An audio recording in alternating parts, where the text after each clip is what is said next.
España rebasó a China el lunes en cuanto a casos confirmados de personas con coronavirus, al tiempo que la pandemia llevó al límite a un gran número de hospitales españoles. Con una población de apenas 47 millones de personas, en contraste con los 1.400 millones de habitantes de China, la cifra de contagios en España alcanzó los 85.195, un incremento de 8% en comparación con el día previo, pero una reducción de los aumentos anteriores, que se habían disparado hasta en un 20%.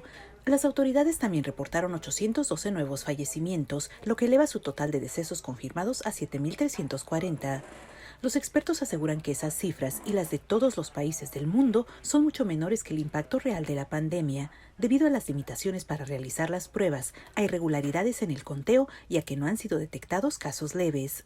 El sistema de salud español está cerca de venirse abajo por la carga de atender al mismo tiempo a una enorme cantidad de pacientes desesperados.